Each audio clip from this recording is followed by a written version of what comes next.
Hello my dear students, welcome back to my MD Mantra YouTube channel. सबसे पहले आप सभी लोगों का मेरे एमडी मंत्रा चैनल में स्वागत है। माय डियर स्टूडेंट्स, आज हम फार्मास्यूटिकल केमिस्ट्री के डी फार्म फर्स्ट ईयर के जो लॉन्ग आंसर टाइप क्वेश्चन आपके एग्ज़ाम में आने हैं उसके बारे में डिस्कस करने वाले हैं। इसके पहले वीडियो का पार्ट ए जो आया था उसमें हमने short answer type question pharmaceutical chemistry के डिस्कस किए थे विथ आंसर। आज हम जो लॉन्ग आंसर टाइप क्वेश्चन आने वाले हैं उसके बारे में डिस्कस करने वाले हैं। तो सबसे पहले मैंने बताया था कि आपका जो पार्ट ए होगा पेपर का वो शॉर्ट आंसर टाइप का होगा, जिसमें 20 क्वेश्चन होंगे। 20 में से 20 क्वेश्चन करने होंगे और हर एक क्वेश्चन 1 नंबर का होगा। जैसे कि पार्ट ए आपका 20 क्वेश्चन मीन्स कि हर एक नंबर का, तो 20 नंबर का आपका पार्ट ए होगा। अब उसके बाद बात करते हैं आज हम पार्ट बी और पार्ट सी की। तो पार्ट बी जो है उसमें आपके 11 क्वेश्चन आपको दिए जाएंगे। 11 में से आपको 10 क्वेश्चन करने होंगे और हर एक क्वेश्चन 3 नंबर का होगा। तो 10 क्वेश्चन और 3 नंबर के मीन्स कि पार्ट बी आपका कितने नंबर का हो जाएगा, 30 नंबर का। उसके बाद ऐसे ही पार्ट सी है आपका। पार्ट सी में आपको 7 क्वेश्चन दिए जाएंगे। 7 में से 6 क्वेश्चन आपको करने होंगे और हर एक क्वेश्चन 5 नंबर का होगा। तो 6 क्वेश्चन और 5 मार्क्स, ये यानी कि 30 नंबर का आपका सेक्शन सी यानी कि पार्ट सी भी हो जाएगा। अब हम डिस्कस करते हैं जो पार्ट बी और पार्ट सी में हमारे क्वेश्चन आने वाले हैं फार्मास्यूटिकल केमिस्ट्री से, जो मोस्ट इम्पॉर्टेंट हैं, जो कि एग्ज़ाम में आपको पास होने के लिए, अच्छे नंबर लाने के लिए बहुत ही आपके लिए हेल्पफुल होंगे। तो टाइम को ना वेस्ट करते हुए स्टार्ट करते हैं।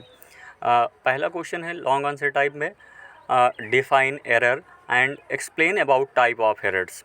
ये आपका क्वेश्चन जो है ये 3 नंबर में आ सकता है, पार्ट बी में या फिर पार्ट सी में भी आ सकता है। मतलब कि इसमें हमें एरर को डिफ़ाइन करना है और जो एरर के 2 टाइप्स हैं उसको हमें क्या करना है, उसके बारे में एक्सप्लेन करना है। ये 3 नंबर में या 5 नंबर में आपके आएगा। उसके बाद दूसरा इंपॉर्टेंट क्वेश्चन है हमारा, define impurities and explain source and effect of impurities in pharmacopoeial substances. मतलब कि हमें इम्प्योरिटी की डिफिनीसन लिखनी है और बताना है कि कोई भी फार्मास्यूटिकल या फिर फार्माकोपियल सब्सटेंस जो होता है फार्मास्यूटिकल कंपनी में जो बनाया जाता है, तो उसमें इम्प्योरिटीज़ आने के कौन कौन से सोर्सेस हो सकते हैं और उसका हमारे फाइनल प्रोडक्ट पे क्या इफ़ेक्ट पड़ने वाला है। तो ये मोस्ट इम्पॉर्टेंट क्वेश्चन है इम्प्योरिटीज़। इस क्वेश्चन के आने के चांसेस मोर देन 90% हैं। ये क्वेश्चन बहुत ही इंपॉर्टेंट है, आप इसको ज़रूर पढ़ लीजिएगा।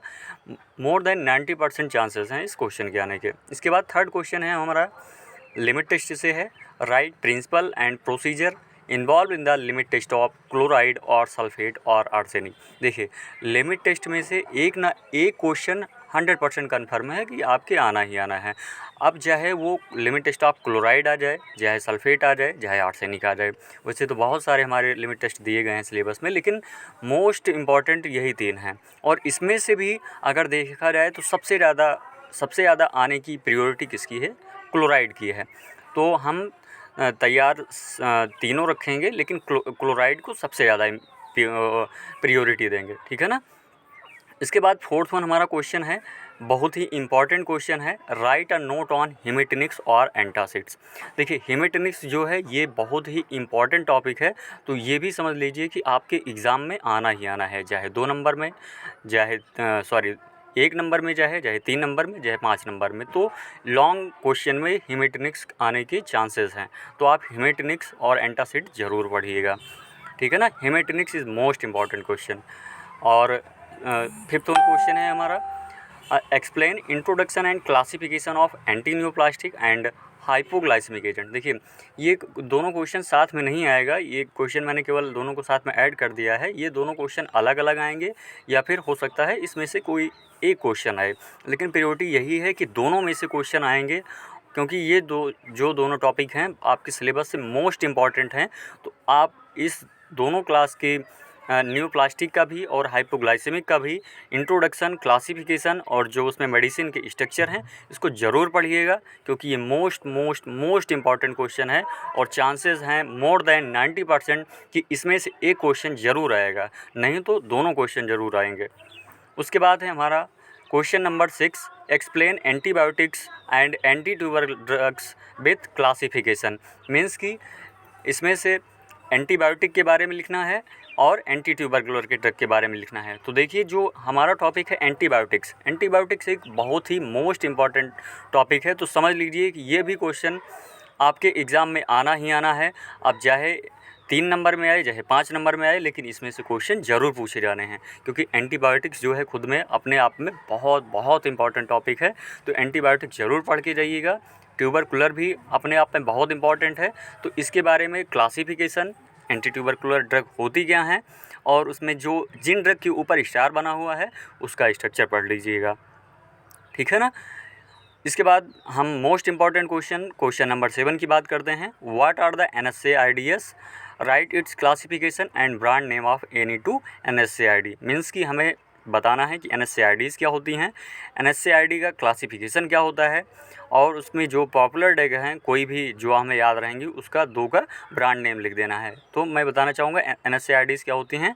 NSAID non steroidal anti inflammatory drug होती हैं, आपके दी जाती हैं ट्रीट करने के लिए इन्फ्लामेशन, टेम्परेचर को कम करने के लिए, ठीक है ना, और यही सारी चीज़ों में यूज की जाती हैं।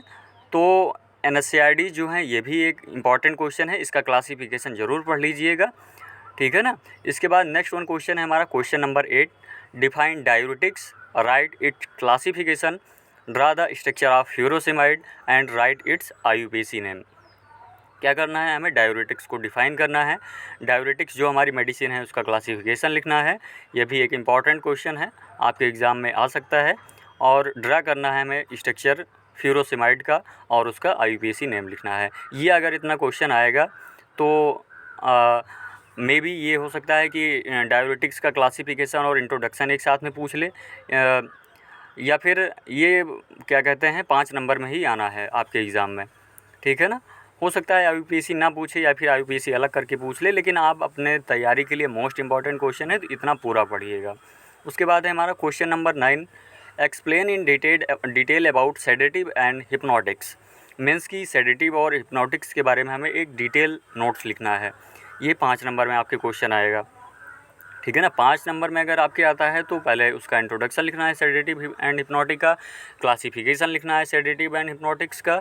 उसके बाद जो उसमें सेडेटिव हिप्नोटिक्स में जो स्टार करके ड्रग दी गई हैं उसका हम स्ट्रक्चर बना देंगे अगर हमें याद है, और उसका IUPAC नेम लिख देंगे। और जो पॉपुलर ड्रग होंगी, अगर स्पेसिफाई करके ब्रांड नेम नहीं लिखा है तो आप अपनी इच्छा अनुसार लिख सकते हैं, ब्रांड नेम लिख दीजिएगा। अगर नहीं याद है तो मत लिखिएगा, अगर स्पेसिफाई नहीं किया गया है तो। अगर लेकिन स्पेसिफाई किया गया है तो आपको लिखना ही पड़ेगा, ठीक है ना। इसके बाद हम आते हैं क्वेश्चन नंबर 10 पे, write introduction and classification of sympathomimetic agents, write brand name of salbutamol and terbutaline. ये भी हमारा एक मोस्ट इम्पॉर्टेंट टॉपिक है, सिम्पैथोमाइमेटिक एजेंट्स। इसमें से भी क्वेश्चन आना ही आना है। तो इसमें हमें सबसे पहले इंट्रोडक्शन कि सिम्पैथोमाइमेटिक एजेंट्स होते क्या हैं। सिम्पैथोमाइमेटिक एजेंट्स को ही बोला जाता है एड्रिनर्जिक एगोनिस्ट एजेंट्स, और उसका हमें क्लासिफिकेशन लिखना है, ठीक है ना। और उसके बाद हमें 2 ड्रग्स साल्ब्यूटामॉल और टर्ब्यूटालिन की जो है ब्रांड नेम देने हैं, ठीक है ना। इसके बाद नेक्स्ट वन हमारा क्वेश्चन है question number 11, right introduction and classification of cholinergic drugs, draw the structure of neostigmine और एसिटाइलकोलिन। मतलब कि हमें इसमें कॉलिनर्जिक ड्रग्स जो हैं हमें उनका इंट्रोडक्शन लिखना है, उसको क्लासीफाई करना है, और नियोस्टिग्मिन और एसिटाइलकोलिन का जो है स्ट्रक्चर बनाना है। देखिए ये भी कॉलिनर्जिक भी अपने आप में एक बहुत ही इंपॉर्टेंट टॉपिक है। एसिटाइलकोलिन का स्ट्रक्चर ज़रूर याद कर लीजिएगा, क्योंकि ये स्ट्रक्चर के अगर आपके 1 नंबर में भी आएगा तो केवल स्ट्रक्चर ड्रा करने के लिए आ सकता है, तो उसमें भी आ सकता है, 5 नंबर में भी आ सकता है लॉन्ग क्वेश्चन के साथ में, ठीक है ना। तो ये बहुत ही इंपॉर्टेंट क्वेश्चन है क्वेश्चन नंबर 11, इसको ज़रूर पढ़ लीजिएगा। उसके बाद हम आते हैं क्वेश्चन नंबर 12 पे। क्वेश्चन नंबर 12 में हमारा स्ट्रक्चर ड्रा करने हैं, मतलब कि हमें उसका स्ट्रक्चर बनाना है और कुछ भी नहीं लिखना है, ठीक है ना। तो इसमें जो मोस्ट इम्पॉर्टेंट हैं, जो ड्रग्स आपके सिलेबस में मोस्ट इम्पॉर्टेंट हैं जिनको मेंशन किया गया है उसको मैंने आपके क्वेश्चन में इंक्लूड किया है। बाकी जो और आपको अगर और इम्पॉर्टेंट लगे, अगर आप और याद कर सकते हैं तो बिल्कुल याद कर लीजिएगा, लेकिन जो इसमें मेंशन की गई हैं उनको ज़रूर याद करके जाइएगा। फर्स्ट वन इसमें है फ्लोरोयूरेसिल है हमारी, सेकंड वन है डैप्सोन, थर्ड वन है प्रोप्रानोलॉल, फोर्थ वन है क्लोरप्रोमाजिन, और नेक्स्ट वन है हमारी इमिप्रामिन, और उसके बाद है लास्ट वन एमॉक्सिसिलिन। इसके स्ट्रक्चर आप ज़रूर से ज़रूर याद करके जाइए, क्योंकि ये मोस्ट इंपॉर्टेंट स्ट्रक्चर हैं और आपके सिलेबस में स्टार करके हाईलाइट किए गए हैं। इसके बाद क्वेश्चन नंबर 13 है हमारा, लास्ट वन क्वेश्चन है। ब्रांड नेम लिखने हैं हमें। ब्रांड नेम में हमें क्लोरामफेनिकोल का ब्रांड नेम लिखना है। देखिए ब्रांड नेम अगर आपके 3 नंबर में पूछा जाता है तो अगर 2 का है तो कम से कम 2-2 ब्रांड नेम ज़रूर लिखिएगा उसका, ठीक है ना। इसमें फर्स्ट वन है हमारा क्लोरामफेनिकोल, सेकंड वन है हमारा आइबुप्रोफेन, थर्ड वन है हमारा thiopental sodium and fourth one है हमारा कार्बामाज़ेपिन। इसका हमें क्या करना है, ब्रांड नेम लिखना है। अब देखिए ब्रांड नेम क्या होता है, ब्रांड नेम हमारा वो नेम होता है जिस नाम से हमारा कोई भी मेडिसिन हमारे मार्केट में आता है, मतलब कि मेडिकल स्टोर पे हमारे जिस नाम से मिलता है उसे ही उस जगह का क्या बोलते हैं, ब्रांड नेम। और उसमें जो केमिकल होता है, जो साल्ट होता है, उसे ही बोला जाता है उसका साल्ट नेम। तो ये आपके फार्मास्यूटिकल केमिस्ट्री के मोस्ट इम्पॉर्टेंट क्वेश्चन थे जिन्हें आप अगर पढ़ के जाते हैं, अगर आपने सिलेबस सही से नहीं पढ़ा है, पहले भी इतने क्वेश्चन तैयार कर लेते हैं तो आपके लिए ये बहुत ही हेल्पफुल होगा और आप अच्छे से एग्ज़ाम में कर पाएंगे, ठीक है ना। और बाकी जो लोग पढ़ने वाले हैं या जो पहले से प्रिपरेशन किए हैं वो भी इस क्वेश्चन को तैयार करें और बाकी का जो सिलेबस है वो उसको भी पढ़ें और का जो टॉपिक्स हैं उसको भी कवर कर सकते हैं। Thank you for watching to my video. Please subscribe to my YouTube channel for daily update. Thanks again.